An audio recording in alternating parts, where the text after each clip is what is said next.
NBA Finals. Game 1 of the NBA Finals. Lakers, Heat, and who else but our man, our NBA expert, Trot Wham in the house. Wham Bam, how are you? What's up? What's up, bro? Hell yeah, let me scoot this back a little bit. I'm a little too close, bro. What's up, man? Jimmy, it's good, man. Good to be back. You guys hear me good? Everything's all right. There's no glitching or anything going Oh, it's on? all good. It's all good. Game 1 of the NBA Finals. Wham Bam. Heat, Lakers. It's just a gift to all sports fans. Heat, Lakers. It's going to be spectacular. Spectacular. First off, we'll start breaking this down. We'll get into pace. We'll get into everything. But All right. can Jimmy Butler defend LeBron all game? That's tough. It has to be by committee, in my opinion. It has to be by committee. But that's the problem here, is that if you're going to put multiple guys at LeBron, you got to also put multiple guys at AD. I don't think Bam is going to be able to guard AD 101. I don't think they're going to do that. They're going to continue to do their zone, right? They've been running zone. Zone has been working for the Miami Heat. So the way I'm looking at this is two things. They can either go small ball and have Olenek coming in, maybe starting, right? Maybe having Olenek in, Myers Leonard get some minutes. He's a good shooter as well. He can make some shots. That might be trouble because they're going to have Dwight coming in. Dwight's been playing good. The refs are starting to ease off some of those fouls that you're seeing early on in the playoffs. So he might be able to put his big shoulders out there and elbow a couple of guys or something. He's been looking kind of dirty, a little Ron Artest action from Dwight Howard, but neither here nor there. I think they have to go small. That's the only way they're going to be able to get some shots up, in my opinion. Playing bigs, they're not going to be as quick or elusive on the wings. They got to go. They got to go big. They got to go small to me. And if that's the case, then Jay Crowder is going to be guarding Braun or AD. That's barbecue chicken, in my opinion. So I don't think it's going to be a good first game for the Heat. I'm leaning Lakers here. I'm taking the Lakers, honestly, at the -4.5.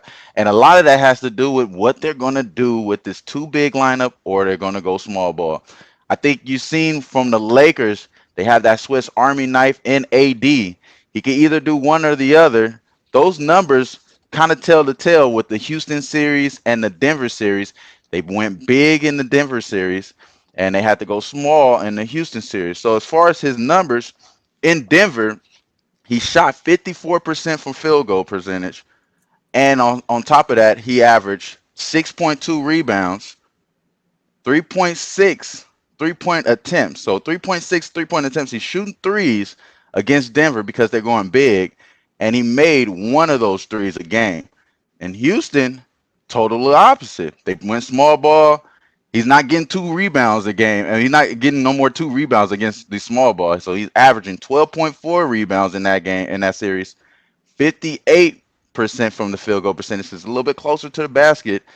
And also, he didn't even tip a half of a three. Didn't even tip a half of a three. So he wasn't shooting threes or anything like that. That's going to be more so if they're going to go big or small. You're going to see those type of numbers, I believe, from AD. The problem, like you said, though, is Jimmy Butler going to stick LeBron majority of the time? LeBron has been guarded by ID. I think he shot 10 attempts, made 60% of those. So I think LeBron might be seeing a duplicate finals performance. He's averaged 28.8 points in the finals. I think LeBron is going to go off. But honestly, though, Jimmy, I believe there are really just two things that's going to be key things for the Heat. Are they going to get Dragic's 20 points per game as they've been getting through the playoffs? I don't think so.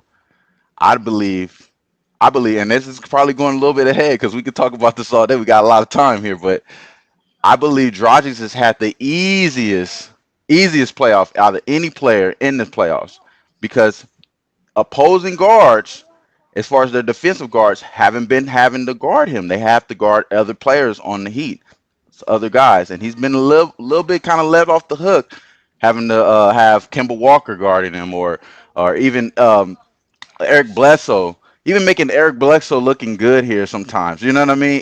Him even making Eric Bledsoe look good kind of gives me an idea that he's probably been having it easy here. And if we're gonna get, I'm not saying Danny Green is a great all around crazy defender, but I think having a bigger body, somebody that's gonna be able to defend him a little bit better, I think that's gonna be a little bit eye opening early on. Is Dragic's performance maybe on the downhill? He's not gonna average 20 points a game in this series, I don't think. Well, let's break down a few different elements of this game and big angles in this game, and then we'll close up on the player props. Let's talk about the zone defense. Geghard A says Lakers dismantle zone defense. Heat are in trouble because that is all they play on defense. I see a lot of scoring. Let's start with, do you agree with Geghard A? Do the Lakers dismantle a zone defense? I don't think they run a majority of their a lot of the defense that's been thrown at them has been man to man. They haven't seen that much zone. They've been all right with the zone, but it hasn't. It's just very very small sample size of them seeing zone defense. That's the thing that about the too big small lineup is going to be the main thing for the Heat, because if they're going zone on a big lineup, that helps them stopping AD from throwing Dwight lobs. But if they're going if they're going small lineup, then those lobs are available because now Bam has to guard AD a little bit out. You may see LeBron crash the rim. You may see the other way around is Jay Crowder guarding LeBron. They got to throw some other guys at him. I believe as far as the film that I've been watching, and this is the regular seasons, they were trying mostly in certain spots to throw two people at LeBron, make him get the ball out of his hand. I think that's what you're going to see Eric Spoelstra try to do. Just get the ball out of LeBron's hand early, and early on in the shot clock, and hopefully that the Lakers kind of do some miscommunication or try to mess them up and have them run ISO. Now, ISO is where you want to take the Lakers. You want to take the Lakers in isolation. They don't have that many ball handlers that could come and create their own shot. So you want to put the Lakers in isolation points. Having zone can help you there, but I believe that they're going to just be moving around, and it's just going to be tough for them now. That this man-to-man matchup definitely favors the Lakers, so they kind of have no other way but to go zone, and it's been working for them. So I'm kind of looking to see how that too big small lineup is going to really play out as far as what their defense is going to bring. Let's talk about the perimeter, a spot where, after watching Hero and Robinson look so strong on the perimeter, a spot where it's thought maybe the Heat can take advantage. In the regular season, Lakers ranked 8th in three-point shooting defense, holding opponents to 35.1% per game from three. Is the perimeter an advantage for the Heat? Not as of late. Not as of late. I mean, as far as their last 5 games, they're shooting 29% from three. They're shooting, I believe, if I'm not mistaken, 37.4 attempts, and they're only making 11 threes in those in the last 5 games. The Lakers on the other side of this, they shot way less threes per game as far as attempts, as 28.4 attempts in threes. They're making 34% of those. So they're shooting a little bit, slightly bit better for a team that hasn't been shooting good in the playoffs. Now, this team is way better shooting. Don't get me wrong. Miami Heat is a way better shooting team. I just believe that the Lakers may come with it. This is the finals. They've been missing all freaking year, man. They've been missing all year. Danny Green has yet to have a great series. Has yet. Defensively, his defensive numbers are looking great. Plus minus is pretty much plus almost every game. Even the games that they're losing, he's playing really well on the defensive end. He's just not making his shots. I think KCP is going to continue to get wide open looks, and that's what's going to give the Lakers honestly the edge at making these threes, in my opinion, because I believe that we're going to see those guys get hot. Don't get me wrong. Duncan Robinson, his quick trigger. I mean, it doesn't even seem like the ball touches his hand the way he throws it out, right? So he throws it pretty quick. As far as Miami big shot makers and Tyler Hero and Jimmy Buckets, that's what I'm thinking that they're going to have a little bit of problem with. Tyler Hero is great. He's going to do good. I think as far as they're going to have a game plan for him. We seen what happened with Boston after that explosion that he had. He had 14 points per game the next game after having the career high. And then following that, they translated to Bam having a great big game. But I think the film is kind of out. You gotta have Tyler Hero cut in, uh, get in the inside. Don't let him shoot you. Don't let him shoot you out the gym. You know what I mean? So I don't think they're gonna allow him to shoot out the gym. Dragic is gonna be really the main key for these guys to get threes, in my opinion, because they're gonna. I think he's gonna have one guy on him. I think he's gonna be just Danny Green on him, and we're gonna have to worry about these other guys, maybe figuring out other switches there. But as far as their 3 points per game, I think the edge is towards the Lakers, just based off of the last five game stats. But a lot of this has to do with the Lakers matchup wise. Denver was they were going inside and out against Denver. So they didn't have to shoot that many threes. We seen what happened on the last game. I think Boston attempted almost 23s before the even second half of the second half even started. So they're trying to get up threes, get up and down the court. It's going to be two different tales of game styles, in my opinion, here, man. And I think that the Heat game style isn't as favorable during this matchup. This matchup is, I think, it favors the Lakers by a lot. Even though the Heat definitely, you got to give them hella credit, man. You got to give them a lot of credit. They did a great thing. I just feel like they kind of had a slight bit of a cakewalk to this finals, man. Other than the other people, man. Well, that is the whether it's been a cakewalk for. I mean, I thought the Celtics were a tough squad. They completely outclassed the Bucks. It's not like they didn't struggle to get by these teams. They beat them soundly, and that was what I respected. And I think the same thing from the Lakers. They didn't struggle to get through these teams. They beat them easily. Let's talk a couple of different spots here. Let's talk about game one issues, and then let's talk about total. Why don't we move with total right now? Something that's been tricky to decipher is pace and totals in the bubble, because when there's travel and all these intangibles in play, the pace does sort of dictate the amount of points that are going to be scored. But in this bubble, the shooting percentages are up high. So the pace for the Heat, 100.69 possessions a game in the 8 seeding games, went down to 97.35 in the playoffs. Lakers 101.88 in the 8 seeding games, 98.70 in the playoffs. The Heat and Celtics went over 5 of their 6 games. So you're setting up the total because of the pace, and it's not working. And it's not working for the books because it keeps going over. The Lakers Nuggets went above their total 4 of their 5 games. So overs were hitting constantly. This total opens at 218, is now down to 217 at some books, 217 and a half. What is your expectation on pace, shooting percentage, and total? That's very interesting as well, man. Like you said, these guys are being pretty slow. 98.4 pace for the Heat. I believe it's even slower for the Lakers at 96.6 the last 5 games for both of those teams. So they've been running really slow, but like you said, they shooting pretty good. The Heat, man, that Heat series in the Boston Celtics, like you said, man, that was a tough series. Don't get me wrong.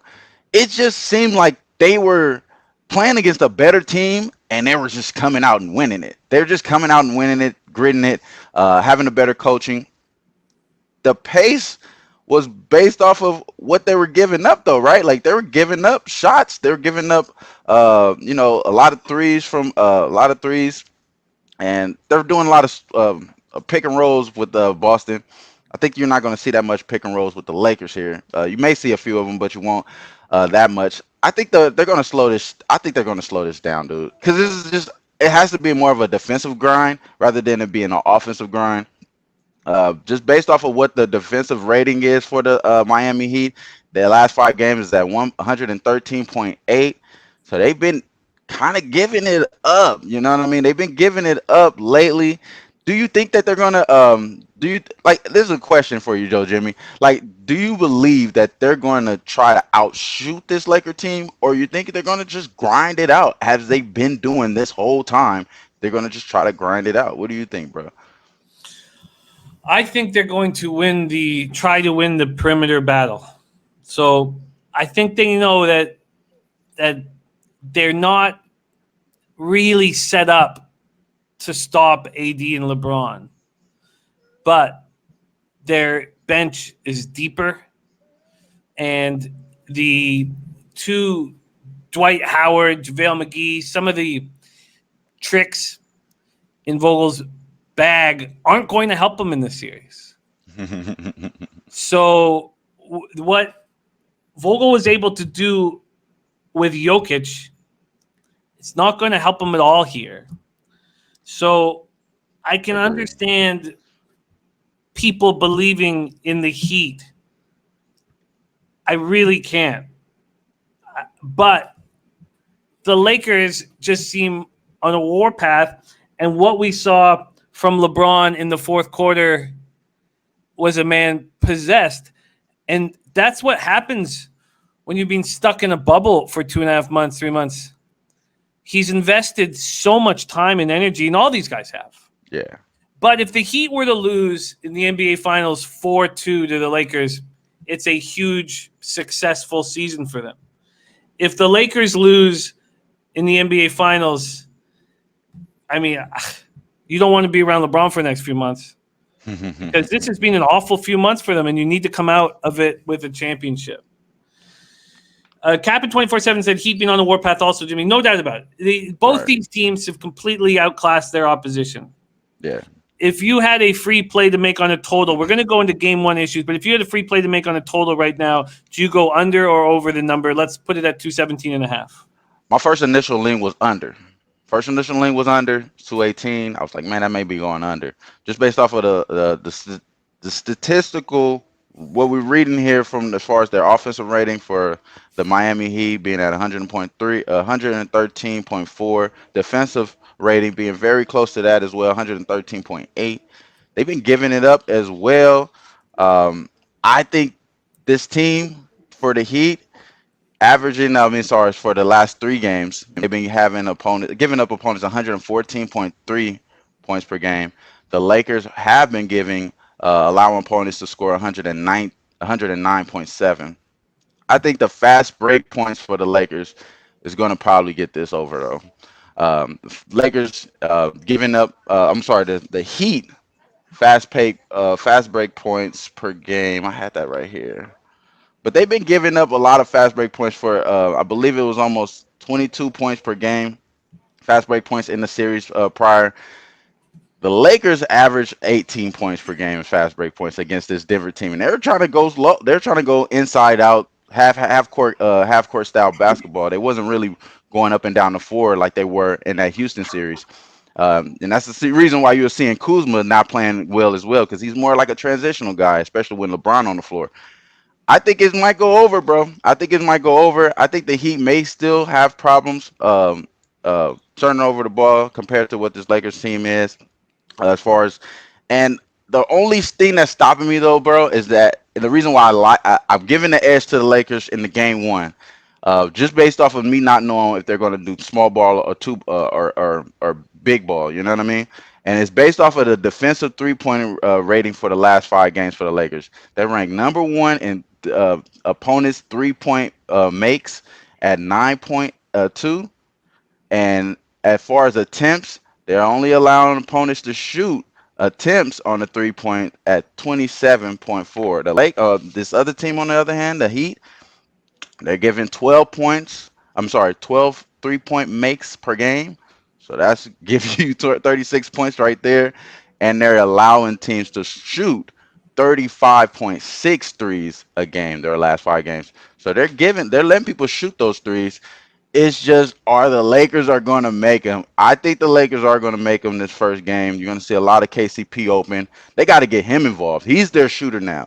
He's the only two-way sharp that they got right now. This is the guy they have. At first, you would think that would be Danny Green coming into the finals last year, but it's really KCP. So I think that's going to give them the edge. I'm leaning over, though, because I believe the Lakers, they're going to let this team in. LeBron has a lot of respect. Not saying LeBron is just because he has respect for exposures in his team, they're going to get some points off of him. He's going to be shaving points or any shit like that. I just believe that the Heat are coming for it. Jimmy Butler is a great player. Don't get me wrong, but he's not going to be able to outman LeBron. Bam Adebayo is going to be great. He's going to be great. Still going to have like a point center vibe for him, but he's not going to be able to outdo AD here. That's going to be the interesting thing though, because the games that the Heat will win, because they will win some games in the series. The games that they will win, he's going to outdo AD. That's the only way they're going to win, in my opinion. So I believe I'm leaning over. I'm leaning over, honestly, bro. I was leaning under though, but I'm leaning over, man. Yes, Al, bro. I'm so confident, bro. Hey, the reason why is I'm telling you, we gotta go back and look at this Heat's journey. I told Boss this, and Boss was arguing me down yesterday. The Heat's journey has been easy. And the reason why I say easy, just look at the first series. The first series, they fired a coach after that. A couple of weeks ago, Victor Oladipo was once out the Pacers. They got Malcolm Brogdon on 36 million the next few years. That's an interesting issue right there. And then also, Gordon Dragic killed them. He killed the Bucks. They killed the Bucks. The Bucks didn't even have any answer for the anything that they were throwing at, and also the Bucks were the same one trick pony that we've seen the last 2 years. So obviously, film was being we had film on all the stuff that they were trying to do. Now that series against the Celtics, that was the toughest matchup, but again, they're being outcoached. Brad Stevens is being outcoached here, and you have no way to get Kimba involved, and no way Kimba could guard Dragic. This is a different series for these guys, in my opinion, and that's the way I'm looking at it. I think the Lakers, like you said, they both teams really haven't had that much of a push. I mean, only one of those games went to Game 6, and that's just because there was a better Celtics team, other than the I would say the Celtics probably isn't better than Denver, in my opinion, after what we've seen this year, in my opinion, and that's probably just me, but they're definitely top four in the playoffs this year. So I'm giving the edge to the Lakers, and I'm taking the -4.5. Man, that's just how and I'm leaning towards the over, bro. Especially the first quarter over. I think the Lakers coming out hot. I think the Heat may come out hot. I'm not taking the Lakers early though, because I think the point of emphasis has to be the Heat coming out early, because they already let the Boston Celtics come out early, and seen how they had to grind out to win those games in the second half. I like the Heat early, but I like the Lakers full game here in the over. Let's talk about the Lakers game one issues. There was no issue against Denver, but they were clearly exhausted. Do you think because this is not just game one of a playoff series, this is game one of the NBA Finals, and there won't be those kind of issues for the Lakers? No, it's a lot of issues. I mean, they haven't talked about AD's ankle. They didn't ask him one question about that yesterday. That was something I'm interested in seeing, if AD's ankle is okay. AD, man, he gets elbowed in the chest. He acts like he have a heart attack. He comes down, he rolls his ankle. Damn, he feels like he's just limber, bro. Like it just, I just don't. I'm not a huge AD fan prior to the trade. Obviously, him coming to the Lakers, I love you, bro. You know what I'm saying? Come on to our team. Give us a championship. I love this guy, but let's be real. He could get soft sometimes. He comes across as a little brother too much for a guy that's trying to be Finals MVP. Reason why you see LeBron -145 to win the Finals MVP, because the odds makers don't think AD could take it over, bro. I think he can, because LeBron was going to force it. I think the game one here, if we see the Lakers come out and just kind of like just outclass this team, which is going to be hard to do. Which is going to be hard to do. If they try to outclass it, if they outclass this team, you might see LeBron defer the next few games to AD to get him to win that. He needs AD to carry him off to the championship. This is going to be LeBron's championship. Don't get me wrong. If the Lakers look bad, we're going to see the LeBron stare down, man on a mission mode, running in the rim, trying to go through everyone, right? But AD is really the guy that needs to put this on his back, be the Lakers guy. I don't see that. I wanted to take AD to win the Finals MVP. I don't see it though. I don't see it. But hopefully we can figure out in this game, and he gets off, for a 35 plus game today. Hopefully that's the case. But I'm not really banking on it. I think we're going to see more 28.8 Finals average LeBron come here and take it over. That's what I'm anticipating because this might be just grown man basketball out here. This might be grown man basketball, and if AD's getting elbowed and stuff, and he's crying, and it looks like he's, oh no, I'm okay, I'm gonna stay on the court vibe. Nah, bro, we need some toughness out of him. So I'm anticipating LeBron to take it over though. So with LeBron taking it over, I see this 28.5 points player prop, and I want to go under that. I know he averages 28.8, but this is a series where the scorers are going to score. The perimeter is going to be open, and you're not going to have the Dwight Howards and the JaVale McGee's kind of slowing down the pace, which to me means LeBron's going to be getting rebounds and assists more than he's going to be getting points, at least early. And it's hard to make that assumption when we, game one of the series. Right.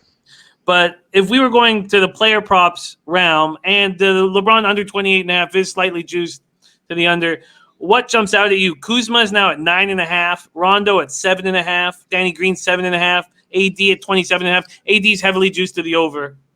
KCP's at 9.5. From the Lakers side, do any of those jump out at you as something you'd want to go over or under? Kuzma does kind of Kuzma and AD's game of a series against the Denver and Houston were both night and day as far as the statistical readings here. For Kuzma against the Denver, he averaged 22.2 minutes per game, 9.6 points per game. So that's a little slight bit over that total that you're saying there. And he's averaged field goal attempts. Plus minus is a average of minus 2.8. So he wasn't really doing any good out there as far as that, but it was a lot better than the Denver series. Let's go to this Denver series for Kuzma. Kuzma is actually even a little bit worse.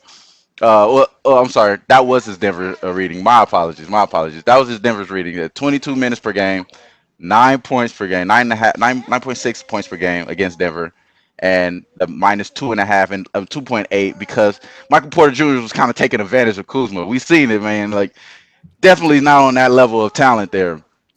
But for the Houston series, he averaged 2 more minutes per game. He averaged 2 more points per game. And I believe the field goal attempts were actually less. He shot 3 less shots a game against the Houston Rockets. Still shot 2 more points.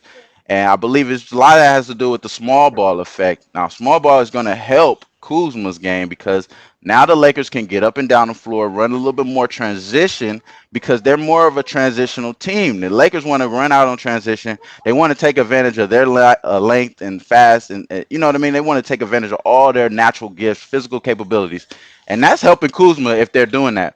I honestly would, but I would say I would lay off of Kuzma at this point because we don't know what type of defense we're going to get from the Heat. But the other one for KCP, you said you had a KCP one, right? KCP at sorry, I moved to assists and rebounds because I was looking at what LeBron's assists and rebounds is. By the way, LeBron's assists and rebounds are 18.5, and that's also juiced to the under. KCP points is at 9.5. I like that. I like KCP to average 10 at least in this series. So you can see him getting 15 points. One of these games probably have a series high at 15, 17 points. He's just going to have wide open shots here, man. He's going to have wide open shots. The game plan never hits the game board for any other team. They're always talking about Kuzma. They're always talking about AD, maybe even Rondo and LeBron. Those guys are going to hit the bulletin board material. And this guy has just been sneakingly been very great in the bubble, man, as far as what he's been doing on the playoff side. And shooting at 70% from three is fucking ridiculous. So I'm taking that. I like that. I like KCP. If I was to take a free play on a prop, that would be it, bro. It would definitely be KCP over the points. Well, this is not. There was a couple leans that I have, and I'm hesitant right now. I'm watching this total drop. So if I did want to go over, and also I don't like betting totals in game one of a series. And the bet I'm going to make is LeBron under 28 and a half points. I think that this is going to be a series where That's the exciting. perimeter is going to be so important. And without the bigs in the lane, LeBron is going to have to rebound, and he's going to have to feed the Lakers' best shooters. I think LeBron will a triple double is something that I would expect more than him to go for 30 in game 1 of the NBA finals. He's averaged that triple double, I believe, as well this during these playoffs, so that makes sense. And Gegarde says LeBron will have a triple double. So Yeah, I like that. I I like am going to make an official play, and I'm going to bet LBJ under 28 and a half points in game 1. I like your thinking there, though, Jimmy. I like your thinking there. Because it gives me the idea that maybe AD may have a bigger game than LeBron. If you're gonna get an under on LeBron at 28, which is gonna be tough though, bro. I kind of want to talk you off of it just because the matchup alone, the matchup alone, LeBron should eat. He should eat just based off of the matchup alone. But I see the logic because if you're going to win this series against this team that's very good at passing the ball, that's very good at distributing, you're going to take on the same idea that you did in Houston. And I want to say LeBron was averaging less than 28 points in that series, if I'm not mistaken. I don't have the numbers right now, but I think you're on to something right there because that means that this will be a small ball lineup. This they have to beat the Lakers by perimeter. They have to go small ball, and LeBron has to feed KCP, so that under correlates with the KCP over too. So I It really understand. it does, and the market is also, at least the Bet365 is telling us that AD is going to have a bigger game points wise than LeBron. The issue there is his ankle, which you talked about. I mean, would it shock you? And then, so what happened? What would happen if in the second quarter AD buckles to the ground like he's being shot and grabs at his ankle? Well, then LeBron's going to score over 28 and a half points because AD Facts. might be hurt. Yeah. I'm going to take LBJ under 28 and a half points. Our guy, Trotwam, making it official. One bet. Is that just one bet on this game for you, Trot? One so bad because to be honest with you, I wouldn't played anything in this game. I wouldn't have played anything in this game. The only thing that's stopping me from taking the Heat, and really because the Heat is the best ATS team in the bubble right now. They're hitting what I believe like almost 70%, 68% against the spread. So they're a really good team. You see, they've been an underdog crazy. They only been favored in the last 10 games one time. You know what I mean? They've been an underdog this whole time. So you would go ahead and people that's taking the Heat, I definitely agree with you. I understand. You know what I mean? But in this game, this situation, game 1, which is considered a home game. Now, if this was game 3, like you seen with the Denver Laker game, it was considered a away game. The Lakers just gave that shit up. They gave it up. You know, I could see that happening in this series, but not this first game. Not the first game. I'm taking the Lakers minus 4.5, and I'm leaning over. And I honestly, I think I talked myself into the KCP prop, and I like the correlation with your under as well. That might make my official card, so I might have two plays. As of right now, the only thing I bet so far was the 4.5 Lakers. But make sure you guys tune in, Trot Wham on Twitter. I'm definitely going to tweet out the action later on, though. So you already know, bro. I appreciate this, man. We got to do this definitely before game 2, man, for the Black Mamba jerseys. I'm already penciling in that one, bro. I honestly think the Lakers won't cover that one though, believe it or not. But let's go ahead and let's go ahead, man. That Book was it, very, bro. very enjoyable. Wham Bam in the house. Follow our man Wham Bam on Twitter at Trot Wham. Wham Bam, thank you so much for joining us. We miss you very, very much on the show. And Most definitely. much love to you and yours. Enjoy the game Appreciate you. tonight. Yes, And I look sir. forward to having you back on soon. Yes, sir. Best of luck to everyone in the chat. All love to everyone, bro. As well, Jimmy, man. I'm gonna be rooting for that under, bro. Hopefully, he passes the first 10 passes, doesn't take a shot, bro. I appreciate you, man, for having me on. You already know, though. Peace, bro. Love you, Wham Bam. There he is. Chart Wham in the house. And that concludes our show.